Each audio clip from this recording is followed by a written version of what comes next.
Diapositivas. Ahí está, ya empezó la grabación. Y vamos aquí a las diapositivas del día de hoy, ¿sí? Bien.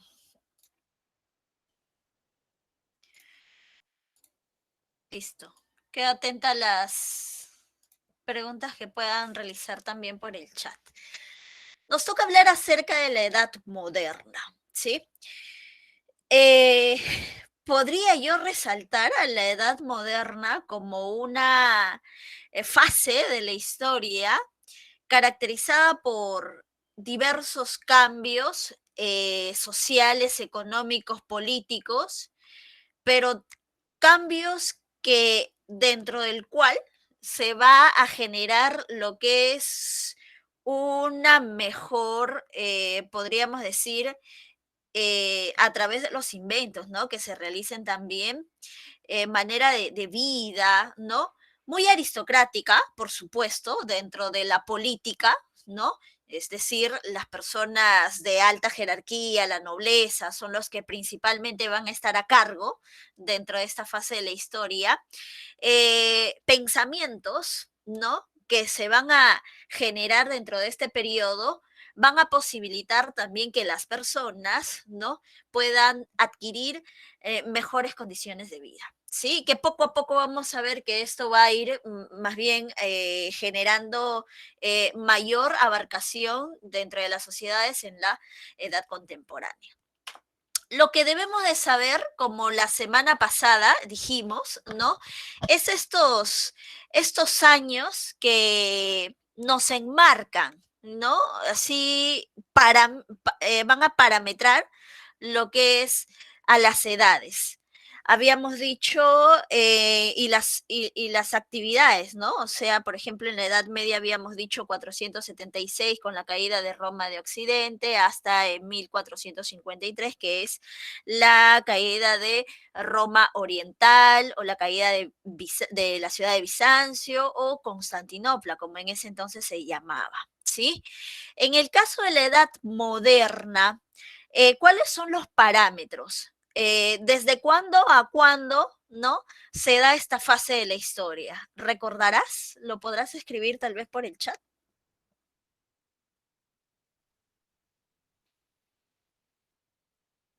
Creo que yo ya mencioné el inicio, entonces faltaría tal vez el final. Tal vez por ahí sí lo recuerdas, ¿no?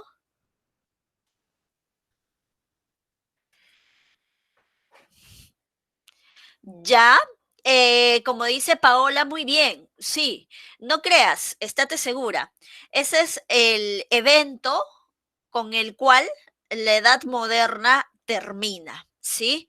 Por supuesto, ya muy bien, Paul, ahí nos señala de manera específica los años, ¿no?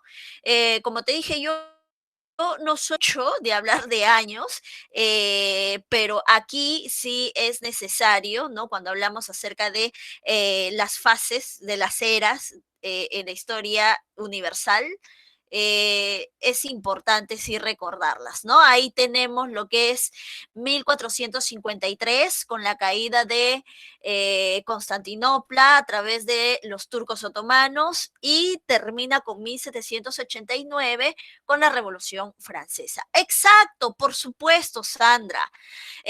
Por supuesto, primero Paul, ¿no? Algunos mencionan que debería de iniciar con el descubrimiento de América. Mira, eso lo mencionan los españoles, ¿no? Los españoles mencionan que debería de iniciar con el descubrimiento de América, claro, porque ellos, bueno, con Cristóbal Colón lo hicieron, ¿no? Es una postura, ¿no? Ustedes recuerden que siempre dentro de la historia, ¿no? Hay posturas. Los historiadores no se, entre ellos, no consensuan, ¿no? Y cada uno tiene un propio pensamiento. Eso lo vas a encontrar en muchos textos, ¿no? Que uno discrepa con otro y tiene su propia postura, ¿no? Pero para la CEPRE-UNI, para el examen de admisión de UNI, tú tienes que recordar estos parámetros, 1453 hasta 1789. Esa es la que nosotros tenemos que siempre tener presente, ¿sí? Cierto, como decía, ¿no? Paul, es un enfoque un poco eurocentrista. Claro, esto es eurocentrista. Toda la historia universal es eurocentrista, ¿no? Y la otra que es más un poco, podríamos decir, como te dije, española, ¿no?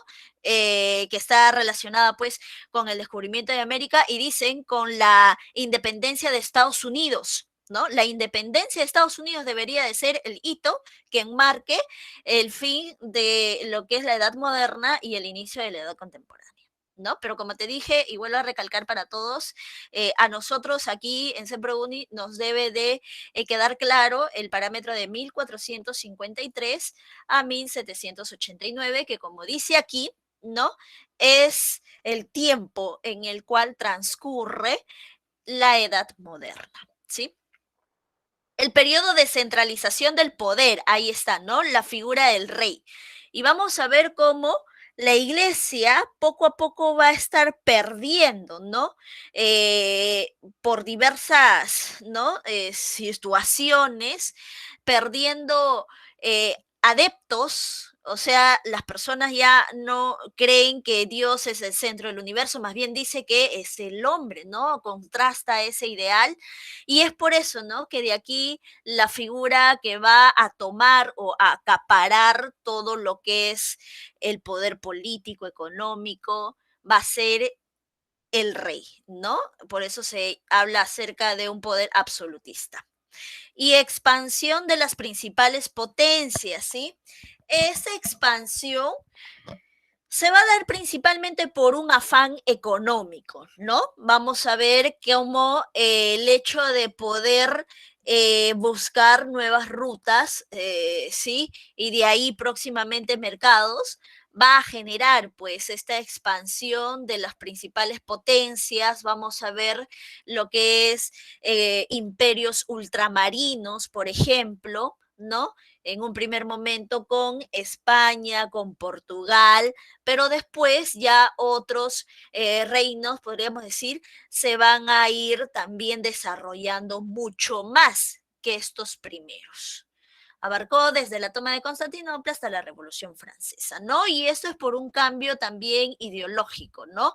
En la Revolución Francesa, recuerda, pues, que la gente ya estaba harta, ¿no? Ya estaba harta de ser sometida.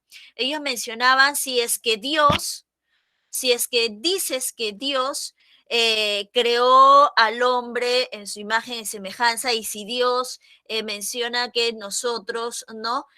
Como seres humanos, como hombres, eh, podemos estar, ¿no? Como gobernantes. Entonces, ¿por qué el rey solamente? ¿Por qué el rey y su familia solamente deben de ser los que gobiernen? ¿Y por qué no nosotros? Si nosotros también somos personas, somos hombres. Y entonces ahí, ¿no? Con la ilustración, recuerda todo lo que se menciona con Voltaire, todo lo que se menciona con Rousseau, ¿no? Van a generar pues que la población termine con esta revolución y termine pues termine con lo que es el absolutismo, ¿no? El antiguo régimen también. Las características. En esta edad moderna vamos a ver al capitalismo en su fase mercantil. No sé si recordarás qué significa esto del capitalismo en fase mercantil. ¿Hay industria o en qué se basa el capitalismo mercantil? Ya, sí, sí, sí, sí, sí, Jesús, sí, Renato, tiene que ver con metales, exactamente. No, no había una empresa, perdón, no había una industria, ¿no? Aquí lo que pasaba, a ver, uy, no sé por qué mi cámara no prende. Ay, creo que ya prendió, ahí está. Lo que pasaba aquí es que lo que pasaba aquí es que no había todavía industria, ¿no?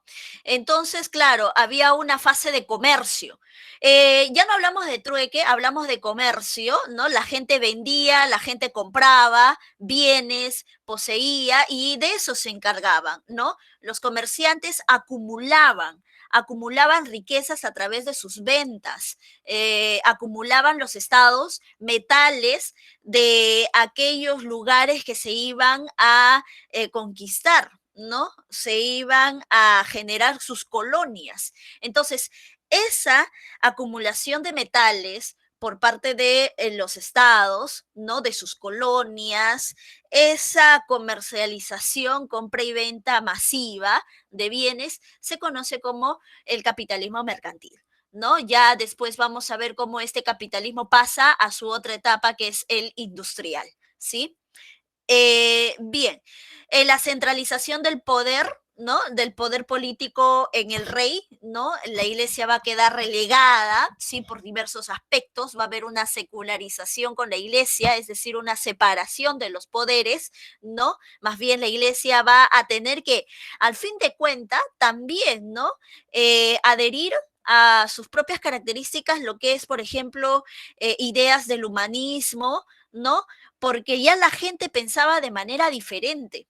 Ya no hacía caso a lo que el padre decía propiamente, oh, se me presentó Dios, imagínate, ¿no? Tuve una revelación de Dios en sueño y Dios me ha dicho que las personas que no den el diezmo van a terminar en el infierno. Ya la gente no se creía ese cuento, ¿no? Entonces, debían de cambiar, pues, los de la iglesia y sabían que la gente pues estaba más ya con las ideas del humanismo. Entonces también tuvo, ¿no? A través del renacimiento que vamos a ver, tuvo que cambiar algunos conceptos, algunas percepciones de Dios, de la tierra, del hombre, ¿no? Y volverlo más humano.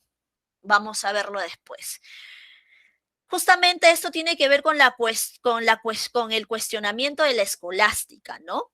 La escolástica se refuta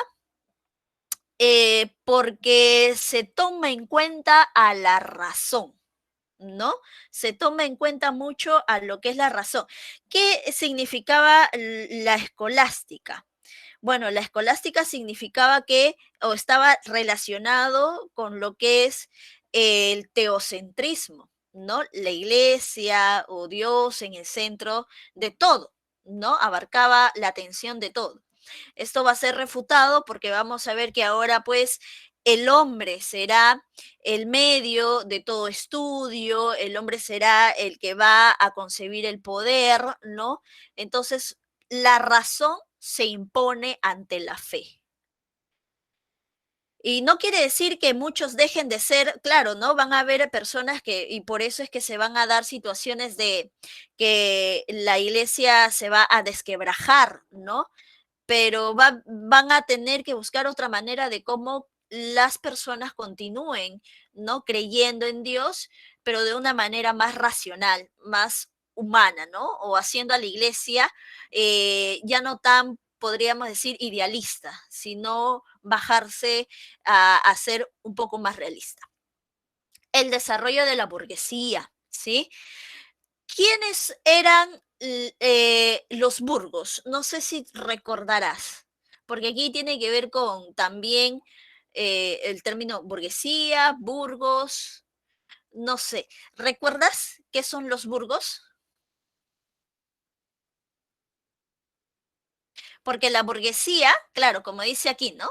Eran las personas relacionadas con lo que es la banca, el comercio, la producción manufacturera, pero claro, muy bien, Gabriel, pero los burgos son muy importantes porque en esas ciudades era donde poco a poco va a surgir, ¿no? Lo que es este comercio, la burguesía, ¿sí?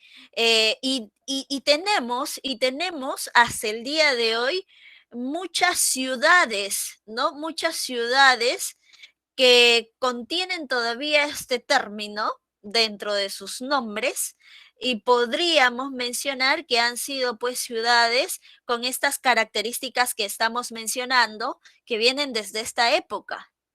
A ver, uno, por ejemplo, Habsburgo, ¿no? Habsburgo. Otra ciudad, por ejemplo, que puedas recordar con estas características de Burgos. Hamburgo, claro, ¿no? No sé, ahí por Rusia también, no sé si te suena San qué.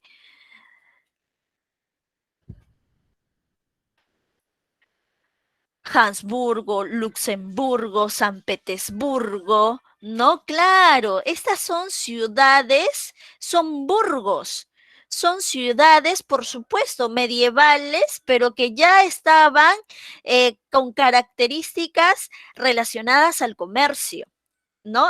Estaban, claro, recuerda que estamos poco a poco saliendo de lo que es el sistema feudal, ¿no? La tierra, que es el campo, ¿no? Y vamos a poco ir a lo que es lo urbano, y lo urbano tiene que ver con el comercio, ¿no? Entonces, estas ciudades que van a iniciar con estas características van a tener a los burgueses, que son las personas propiamente que se dedican a estas actividades. Y para que un burgués, ¿no? Tenga mayor aceptación, podríamos decir, dentro de la sociedad, dentro de la ciudad, para que la gente le vaya a comprar, ¿no? Entonces este burgués tiene que transmitir confianza, ¿no? ¿Y cómo es que transmitía confianza? A través de lo que son, por ejemplo, los intelectuales, ¿no? Vamos a tener que al final estos burgueses, ¿no? Van a terminar financiando, ¿no? Y por eso es que se sale el término de los mecenas, ¿no? Que financiaban lo que eran pues estas actividades que hacían los artistas, ¿no? Los escultóricos, los pintores de la época. ¿Para qué? Para que su imagen sea pues más, a, más adaptada por la sociedad y de esta manera genere confianza para que sigan la gente, ¿no? Teniendo su actividad económica, le sigan comprando, ¿no? Están ligadas más con él, ¿no? Entonces, como vemos, todo tiene relación, podríamos decir, ¿sí? Muy bien. Vemos por aquí lo que son, ahí está, la organización, los burgos, las ciudades medievales con autonomía frente al control feudal, y esa autonomía, claro, la van a querer adquirir porque para ser comerciante tienes que ser autónomo, ¿no? Para que vendas tus cosas y para que te compren, ¿no? Entonces, de esa manera, pues, se genera también el comercio. Ahora, tenemos a los gremios. ¿Qué son los gremios? Asociaciones de artesanos especializados en un oficio. ¿Qué quiere decir? Como los señores feudales habían perdido poder, ¿no? Entonces, ¿quién iba a proteger a estas personas, a los artesanos? Ya no lo podía hacer el señor feudal. Entonces, como se encontraban, podríamos decir, desolados, entonces ellos se organizaron para que entre ellos se protejan, ¿no? Para que entre ellos busquen la manera como organizarse y hacer pues que su oficio, ¿no? No sea pisoteado por nadie. Y así se generan los burgos. Ahora, ojo, los burgos son asociaciones de artesanos, como dice aquí, son asociaciones de artesanos. ¿Por qué? Porque también van a existir asociaciones de comerciantes. ¿Y sabes cómo se llaman las asociaciones de comerciantes? Escríbelo por el chat, por favor.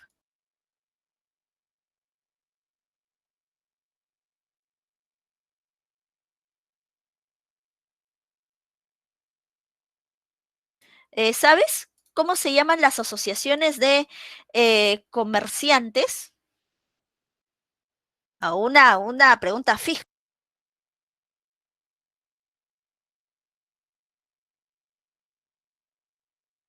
¿Cuál era la pregunta? Si los gremios son asociaciones de artesanos, entonces, ¿cómo se llamaban las asociaciones de los comerciantes? O sea, ¿de qué manera ellos se agrupaban? ¿No? ¿Cómo se llama su organización?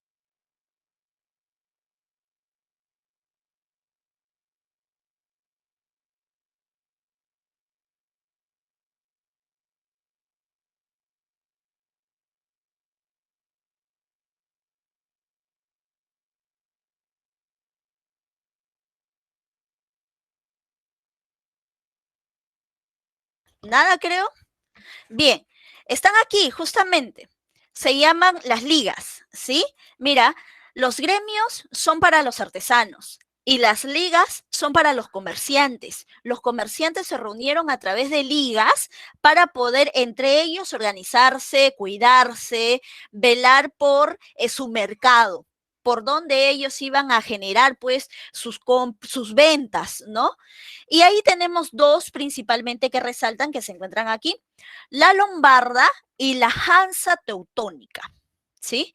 La lombarda, ciudades Venecia, Génova, Florencia, son las que resaltan.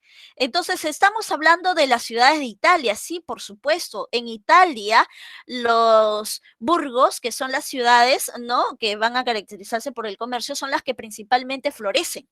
Entonces ahí vamos a tener que la Liga Lombarda va a ser la que controle el Mediterráneo, porque justamente ahí están las ciudades, ¿no? Florencia, Venecia.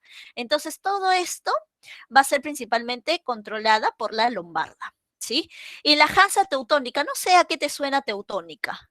Cuando escuchas Teutónica, ¿a qué te suena? Y ahí tienes Bremer, Hamburgo, tal vez hasta con equipos de fútbol por ahí de Europa lo puedas recordar. A un pueblo, cualquier pueblo. Claro, claro, pero ¿de qué zona? ¿De qué país? Ah, de Europa. Ya, por supuesto, Alemania, recuerda, Alemania, sí, por supuesto, Europa, pero Alemania, y ellos van a estar por aquí en el mar Báltico, controlando esta zona del mar Báltico. Entonces, ahí no son las únicas, pero son las más importantes. Aquí tenemos, ¿no?, lo que es la Hansa teutónica, ¿sí? Y por, uy, uy, no sé qué pasó. Por abajo, ¿no? Aquí en el Mediterráneo vamos a tener a la Liga Lombarda, ¿sí? Ya, esas son las más importantes que debemos de recordar. Como vuelvo a recalcar, las ligas son las organizaciones en las cuales los comerciantes, ¿no?, van a, entre ellos, pues, asociarse para hablar acerca del precio de los productos, ¿no?, de su ruta comercial, de su mercado y todo lo concerniente al comercio, ¿sí? Continuamos. Ahora, eh, el siglo XVI, no, perdón, el siglo XIV se va también a caracterizar por la presencia de estas dos corrientes, el humanismo y el renacimiento. ¿Sabes cuál es la diferencia entre estos dos?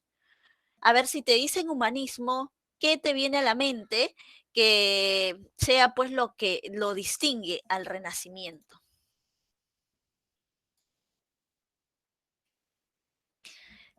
Ya, sí, sí, sí, Jesús. El hombre va a estar, ¿no?, muy presente dentro del humanismo y dentro del renacimiento, por supuesto, claro. El enfoque en los dos, ¿no? Aquí hablamos de humano y humano, pero tenlo presente para el examen, por favor. ¿Cuál es la diferencia? Y lo voy a poner por aquí, lo voy a escribir. El humanismo tiene que ver más con ideas, ¿sí? El humanismo tiene que ver más con ideas, pensamiento, ¿sí? Y el renacimiento ya es real. Esto es llevar la idea a lo real. Por eso es que hablan acerca de manifestaciones culturales, ¿no? El humanismo se queda en el pensamiento y por eso dice movimiento intelectual. Y el renacimiento lleva estos pensamientos al arte, a la pintura, a la escultura, a la ciencia. Entonces, esa es la principal diferencia que tú debes de recordar cuando te hablen acerca de estas dos corrientes, ¿no? Aquí vamos a poner entonces más real, ¿sí? Y tenemos, primero, el humanismo, ¿no?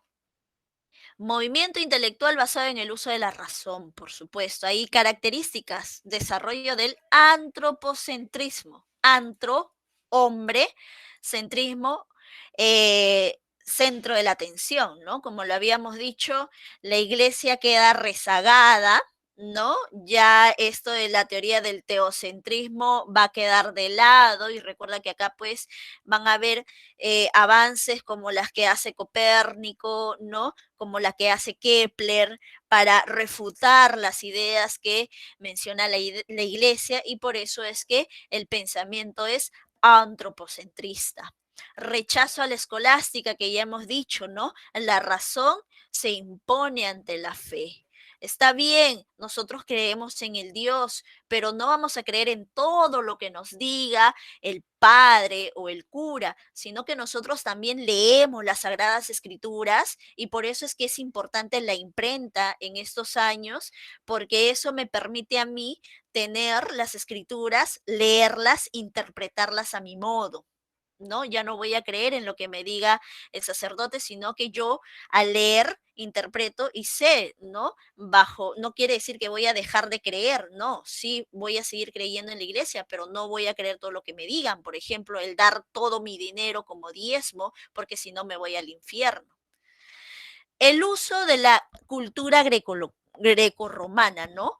Este ideal clásico de volver a esta gran aporte de los griegos, de los romanos, ¿no? Bien, ahí tenemos algunos de los representantes, por ejemplo, Petrarca, ¿no? Boccaccio, hay que lo mencionan, recuerda a Boccaccio por el famoso Decameron, ¿no? Con este libro él criticaba mucho a la iglesia, él denunciaba la corrupción que había dentro de la iglesia, ¿no? También tenemos ahí, por ejemplo, a Maquiavelo, si recordarás, ¿no? A Erasmo de Rotterdam, y como te ponen ahí en la imagen, a Tomás Moro. ¿Te acuerdas cuál es la obra de Tomás Moro?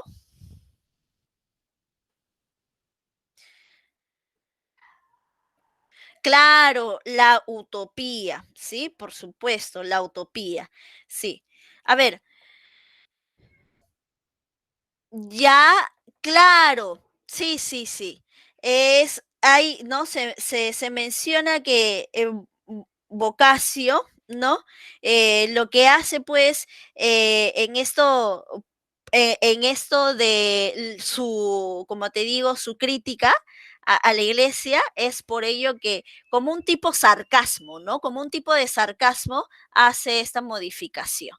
Muy bien, la utopía que menciona Tomás Moro acerca de la sociedad, ¿no? Una crítica de la sociedad. El Renacimiento, por el contrario, como te mencioné, es un movimiento cultural real, ¿no? Se pone ya en práctica las ideas del humanismo. Ahí está exaltación de la anatomía humana, ¿no? El David, por ejemplo, es la exaltación total de la anatomía humana, ¿no? El cuerpo sin tabú, ¿no? Y sobre todo la del hombre, como por ejemplo también se resaltaba dentro de Roma, dentro de Grecia, ¿sí? Toma el molde, por eso, del mundo clásico, estudio de la naturaleza también, ¿no? Por ejemplo, ahí tenemos dos, ¿no? El David, el hombre de Vitruvio, no sé por qué le han puesto Viturbio, el hombre de Vitruvio, ¿sí? Y aquí, por ejemplo, está la imagen de la última cena, ¿no? La imagen de la última cena. Yo no sé si has visto tú la película de El Código Da Vinci. ¿Has podido apreciar? Si no lo has hecho, tienes que hacerlo, te recomiendo, ¿no? Bien, ¿qué menciona, no? Menciona que por aquí, por ejemplo, dice que está María Magdalena, ¿no? Claro, definitivamente, ¿no? El libro es mejor, pero ya para los que no tienen tiempo, la película nada más, ¿no? Ahí está María Magdalena, y María Magdalena dice que si se corta por aquí, estaría por la parte de la espalda de Jesucristo, y por aquí hasta hace presencia o hace mención de un bebé. No sé si has escuchado acerca de ello, ¿no? Este bebé que lo ponen aquí en los brazos de Jesús, y al final todos se encuentran viendo al bebé, ¿no? ¿Has escuchado acerca de ello? Vamos a ver por aquí. Ahí está, ¿no? Ahí está. En esta imagen ya sacan a María Magdalena, la ponen ahí al costado de Jesucristo. Ahí está el bebé que te mencionaba, cargado en los brazos de Jesucristo y todos señalan, todos visibilizan al bebé, ¿no? Claro, en realidad sí, son mitos, ¿no? Son teorías que uno podría mencionar de esa manera ante la iglesia, pero te das cuenta que era la idea de los renacentistas, ¿no? Hacer las cosas más relacionadas con el hombre, como es el ser humano, ¿no? Mira ya Jesucristo aquí, que es, ¿no? Relacionado con la iglesia, es más humano, come con los discípulos, come pan, toma vino, ¿no? Y ahí la tendencia de relacionarlo con María Magdalena, que como un ser humano tiene hijos, tiene esposa, ¿no? Entonces, la tendencia, ¿no? De los ideales aquí, lo que quiero que te quede, ¿no? Como un aporte es que están haciéndolo pues un poco más humano, ¿no? ¿No?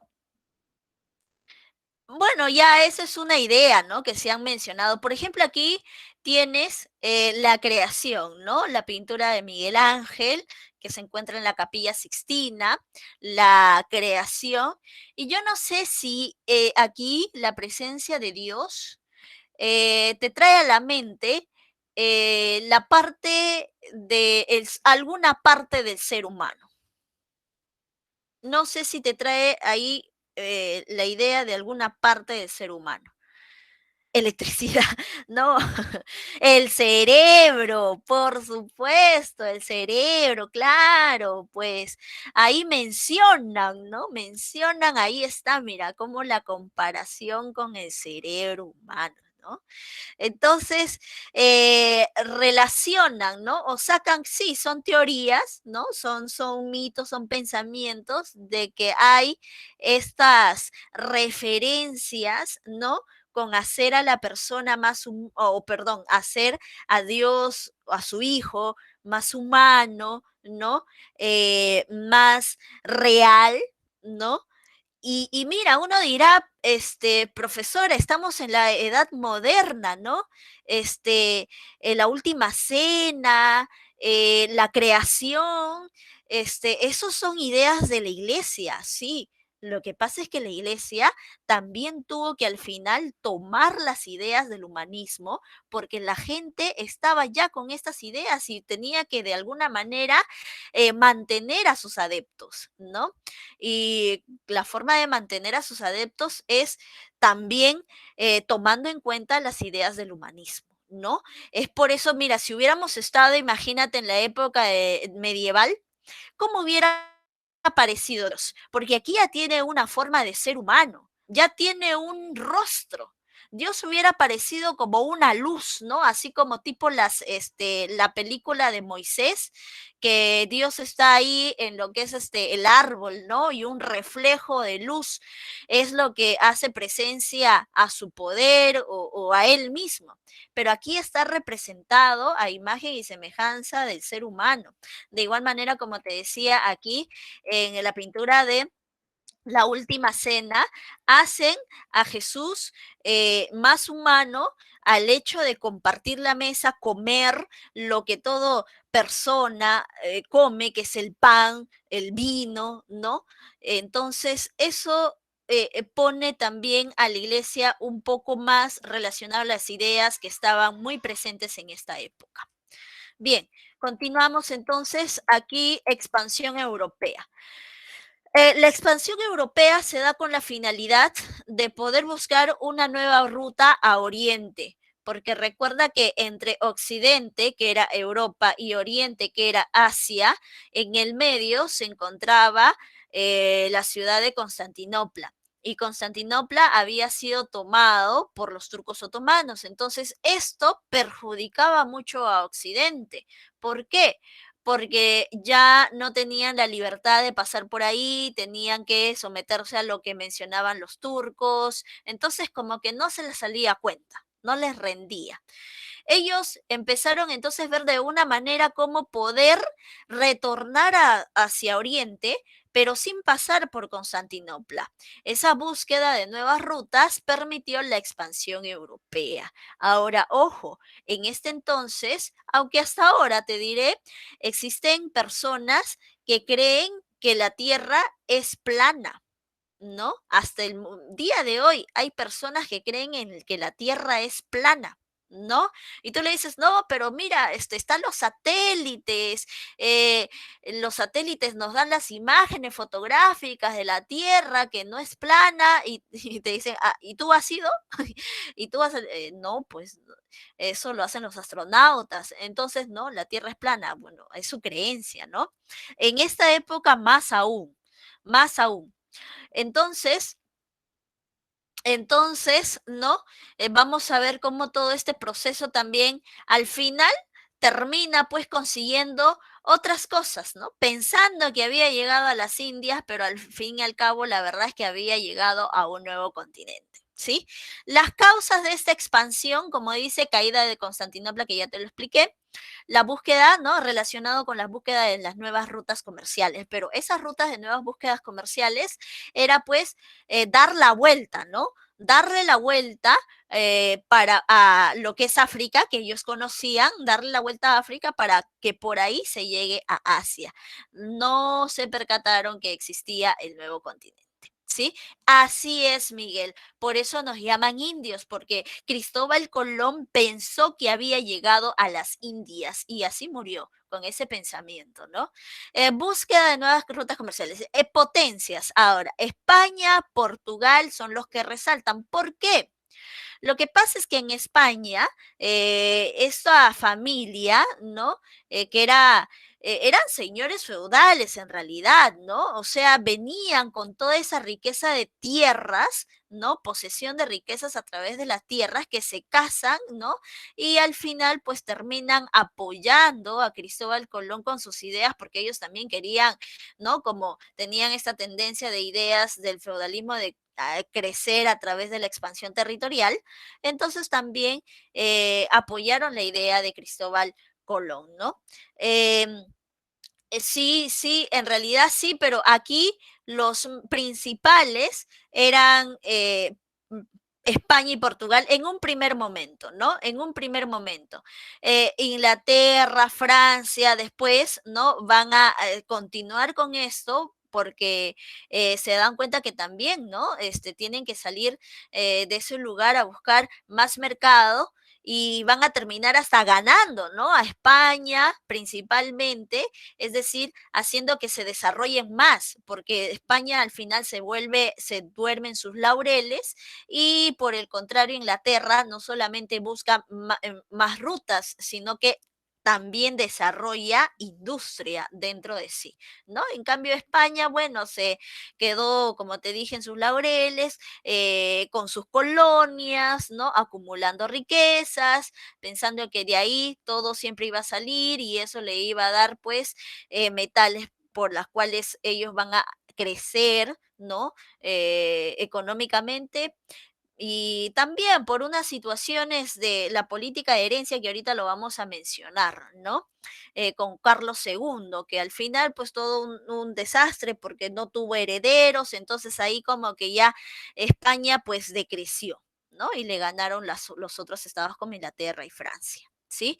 Bien, aquí tenemos entonces a los reyes católicos, ¿no? Recuerda, ellos le dieron permiso a Cristóbal Colón. ¿Y te acuerdas cómo se llama ese permiso? O sea, el documento que se les da a Cristóbal Colón y después a Pizarro, por ejemplo, ¿no? Para como un tipo de consentimiento. Capitulación, exactamente. Capitulación es el término de el documento que otorga permisos. No, sí, sí.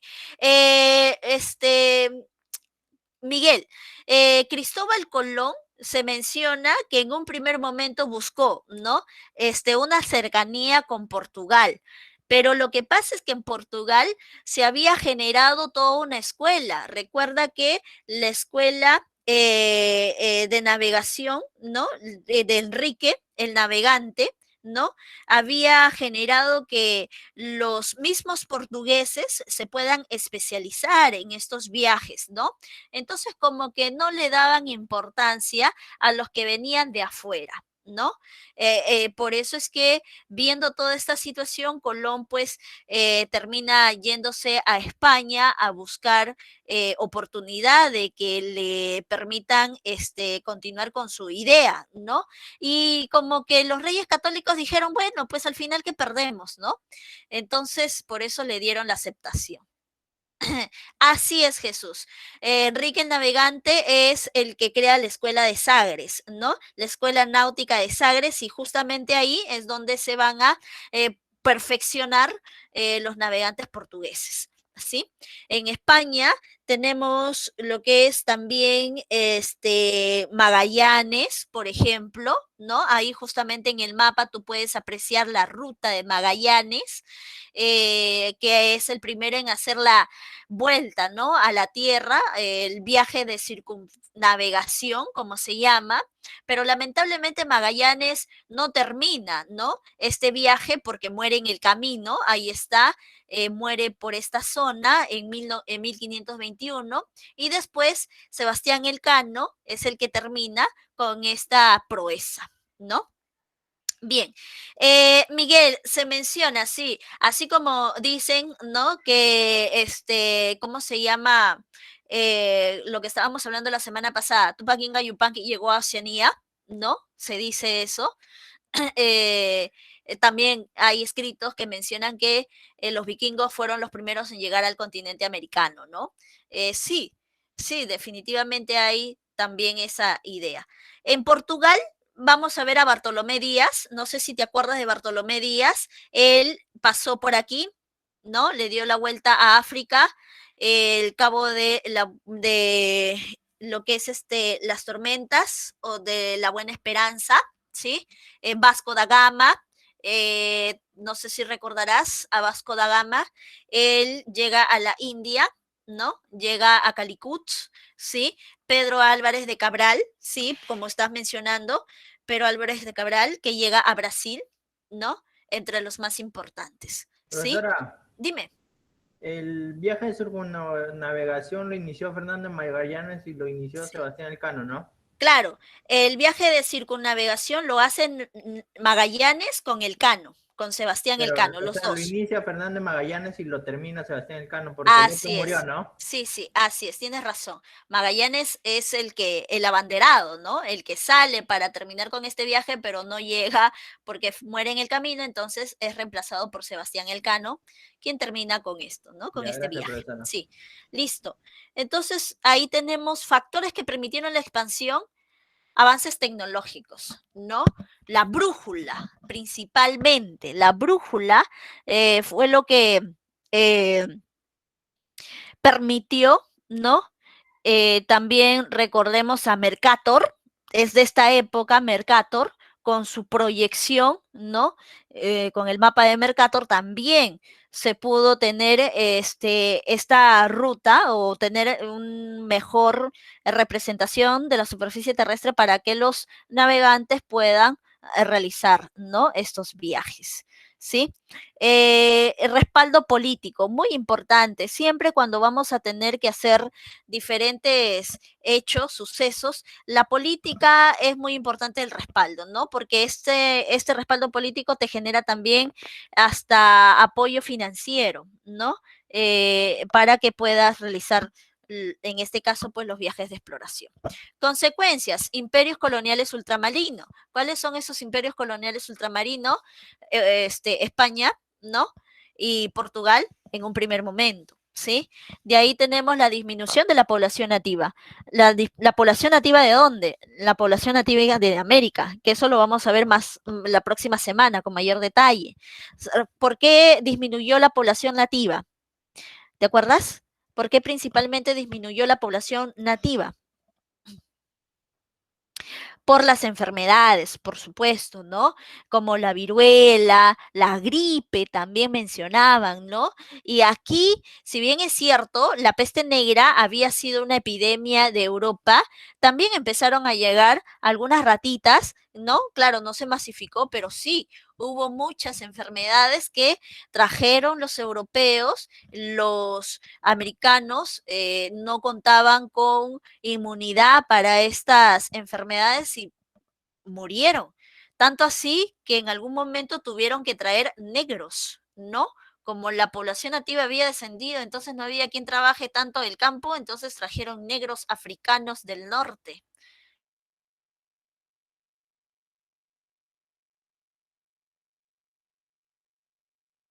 Que no lo querían.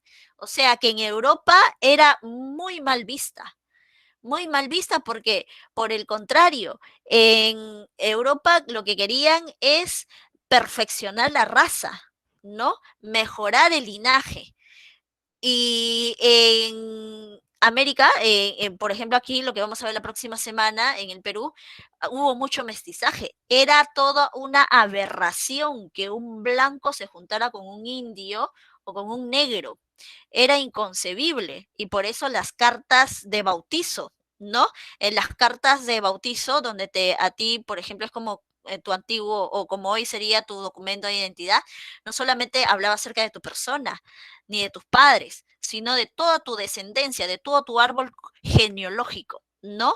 Que tú eres hijo de tal y tal es el hijo de tal, y para buscar si tienes alguna mezcla que no podía concebir la familia, que era, por ejemplo, la de un negro o la de un indio, ¿sí? El antiguo régimen, ¿no? También fue otra de las consecuencias, definitivamente, porque los reyes adquirieron más poder a través de todo lo mencionado. El antiguo régimen tiene como características el ser absolutista, acapara todo el poder, ¿no? Él es Dios en la tierra, ¿no? La sociedad estamental, hay una sociedad privilegiada, la de los nobles, la de los cleros, ¿no? Sobre todo en Europa, ¿sí? Porque si bien es cierto, esta nobleza vino aquí también en el Perú, lo que pasa en el Perú es mucho la venta y la compra de cargos. Eso lo vamos a ver más la próxima semana, pero esta sociedad estamental en Europa era muy rígida, ¿no? Muy rígida, o sea, era a través de la familia propiamente, ¿no? Los hijos de los hijos de los hijos, los que se quedaban ahí dentro de la nobleza.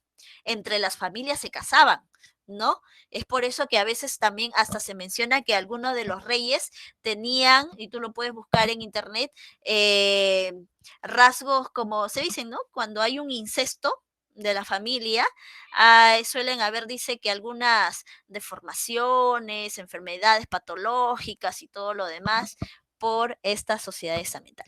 La economía preindustrial, ¿no? También estamos hablando de lo que es el mercantilismo todavía, ¿no? Todavía. Los principios, esto es lo que viene en examen, ojo, los principios. El regalismo, ¿qué es el regalismo? El poder del rey, ¿no? Sobre la iglesia, ese es el regalismo. Poder del rey sobre la iglesia, ¿sí? La iglesia ya no tenía tanto poder como en la Edad Media, ¿no? Había una secularización, como te dije al inicio, entre el rey y la iglesia. O sea, mira, ¿sabes qué?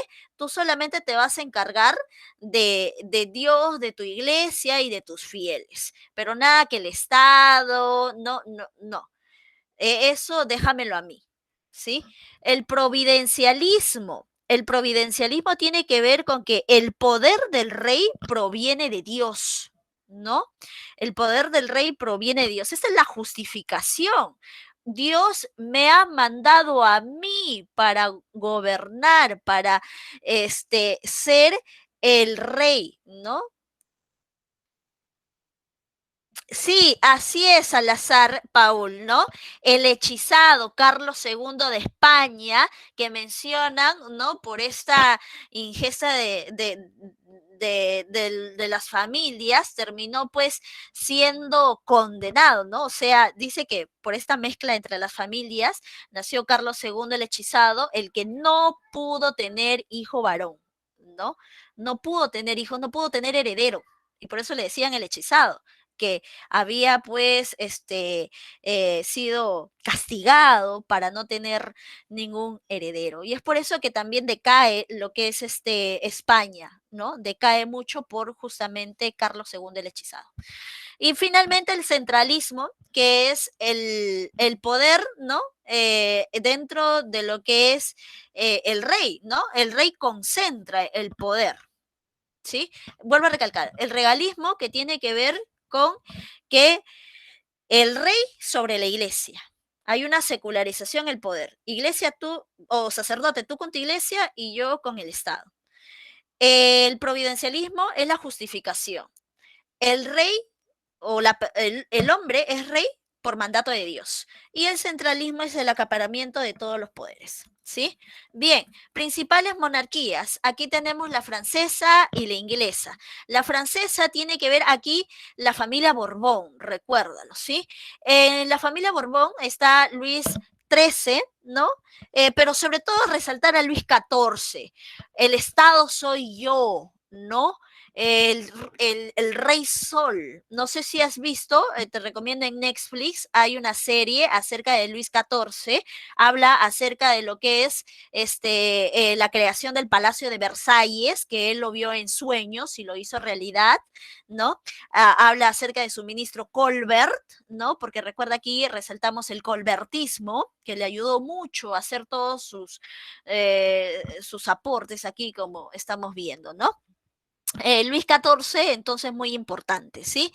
En la monarquía inglesa tenemos a lo que es la familia de los Estuardo, la Revolución Gloriosa de 1688. Eso es importante porque ahí tenemos a Guillermo de Orange, ¿no? Que permite establecer justamente una monarquía constitucional. Y Guillermo de Orange va a querer, ¿no? Que justamente, y se ve dentro de la serie que te menciono, va a querer justamente llevar estos ideales a Francia y cómo Luis XIV se va a oponer y hay un enfrentamiento entre Luis XIV y Guillermo de Orange para que no sea Francia como aquí en los ingleses, ¿no? Sino que mantengan el absolutismo del rey.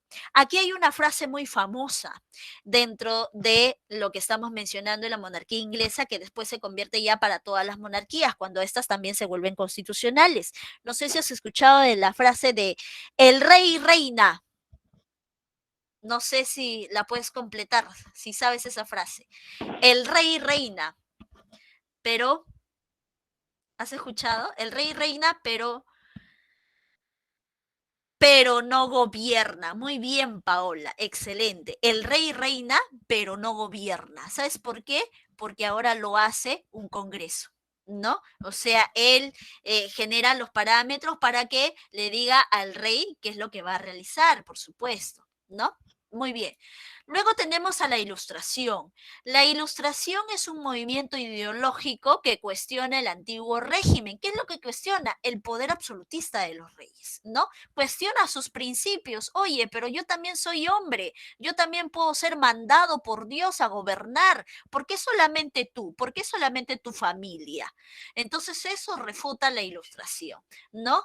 Principios, igualdad jurídica, ¿no? Libertad individual, derecho a la propiedad privada. Mira, eso del derecho a la propiedad privada, ¿no? Que hoy día también se mantiene, ¿sí? Planteamientos, crítica al absolutismo, cuestionamiento estamental, es decir, ¿por qué hay una clase privilegiada si todos somos seres humanos? ¿No? ¿Por qué hay un pueblo que no tiene esos privilegios? Secularización del Estado y la Iglesia también, ¿no? Representantes, ahí tenemos a Voltaire, planteó la crítica al absolutismo, recuerda sus cartas filosóficas. Montesquieu planteó la división de los poderes, ahí el poder legislativo, judicial, ¿no? También ejecutivo. Y Rousseau habla acerca del contrato social, ¿no? Sustento los principios sobre la soberanía popular. El poder viene del pueblo, ¿no? Algo que hasta el día de hoy se mantiene. El poder viene del pueblo, ¿sí? Eh, Ahora, ¿qué es lo que pasó? Y con esto terminamos. Estas ideas ilustradas había mucho abarcado a la sociedad. Los ilustrados salían a las plazas y te decían, tienes derecho a la igualdad, no a no al estado estamental, no a la sociedad estamental. Queremos privilegios y la gente lo escuchaba. Y recuerda también la enciclopedia, ¿no? De Diderot, que la gente, como ya había la imprenta, también la leía, ¿no? Entonces la gente también, continuaba con estas ideas. Yo también tengo igualdad de derechos, yo también debo de tener privilegios, el poder viene del pueblo. Entonces hubo un momento donde si esto continuaba, iba a estallar una revolución. Entonces, ¿qué pasó? Los reyes absolutistas se dieron cuenta, oye, si sigo así, esta gente que es ilustrada, que tiene esos pensamientos de igualdad, me van a sacar, me van a tirar piedra, me van a sacar del poder como sea. Entonces voy a tener que suavizar mi discurso, voy a tener que escucharlos, ¿no? Voy a tener que escucharlos, pero al final voy a seguir haciendo lo que quiero. El despotismo ilustrado es un manotazo de ahogado. Ya los reyes absolutistas estaban ya con la soga en el cuello. Es la última manera de cómo salirse de eso. Haciendo que, tomando las ideas de los ilustrados, escuchando a la gente, pueblo, ¿qué quieres? Quiero un colegio, ya, te haré tu colegio, ¿no? Pero al final no lo terminaban haciendo. Es por eso que dice, todo para el pueblo, pero sin el pueblo. Recuerda esta frase, todo para el pueblo, pero sin el pueblo. ¿Qué quiere decir? Quiere decir que te escucho, ¿no? Te doy así asistencialismo para dejarte callado, para que ya no protestes. Pero al final yo sigo poniendo impuestos, sigo viviendo con privilegios, mi familia sigue viviendo con privilegios, ¿no? Tenemos ahí a Federico II, María Teresa de Austria, Carlos III, Catalina II, pero al final esto termina estallando con la Revolución Francesa, que lo veremos en una próxima clase, ¿sí? Bien, con esto terminamos. Solamente te voy a mencionar las claves de la separata del día de hoy. No sé si tengas alguna duda al respecto. Si no, vamos aquí a proyectar. La número 1, a ver, ahí está. La número 1, casa, ¿sí? La 2, V de barco. La 3, E de enano. La 4, E de enano. La 5 también E. La 6, B de barco. La 7, avión. La 8, D. La 9, D. La 10, B. ¿Sí? Muy bien, chicos. Entonces, nos vemos la próxima semana. Cuídense mucho.